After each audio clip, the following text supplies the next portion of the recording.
That, yeah, okay, maybe that's who Jesus was, that he just had this winsome type of personality, lived this charmed life. And Isaiah says, no. You have the wrong picture of him. He says he was despised and rejected, a man of sorrows, acquainted with the deepest grief. Rejected. I don't know of a feeling much worse than that. Despised. Acquainted with the deepest grief. I know some of you. That's where you're at. Like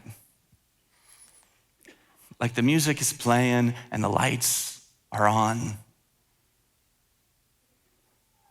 But your heart, man, it's just really heavy this Christmas because somebody's missing. There's like somebody that's not here that should be here, like they should be around the table.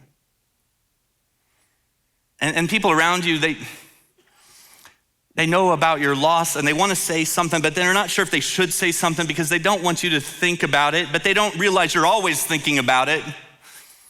Grief. Jesus knows what that's like.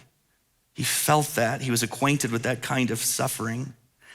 And so he wasn't born to a princess or in a palace or with privileges. He wasn't a one percenter. He endured suffering. He didn't exempt himself from it. And so he comes in this way for you, out of his love for you.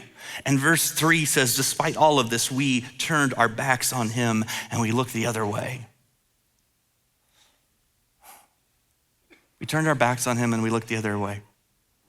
I heard a story on NPR this past year of a guy named Frank. At least that's how he wants to be known, as Frank. He lives in San Diego, California, but he has an adult son who lives on the streets of Denver as this homeless heroin addict. And Frank and his wife had tried, some of you understand, they've tried everything to save their son, to rescue their son. They've tried everything.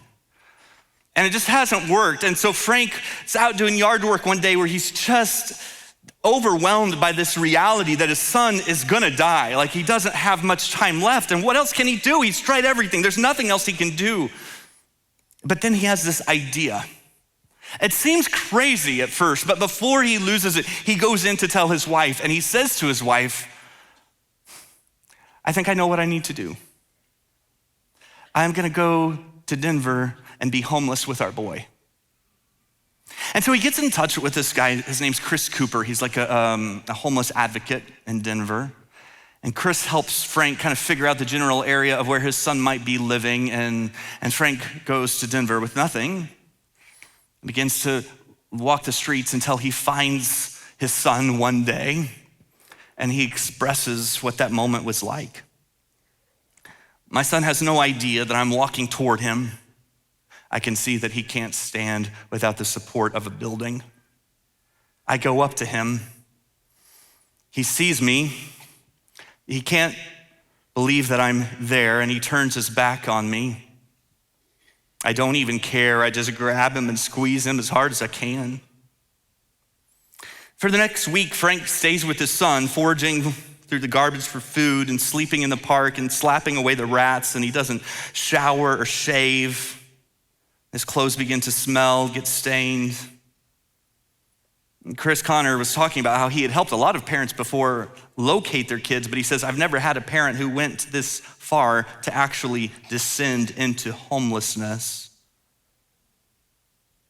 When Frank was asked why he did it, he said, the only thing I could think to do is just go there. Just be there and love him. Just go there and show him how much I love him by being there. And the Word became flesh and dwelt among us. He came and made himself like one of us because it was the only way.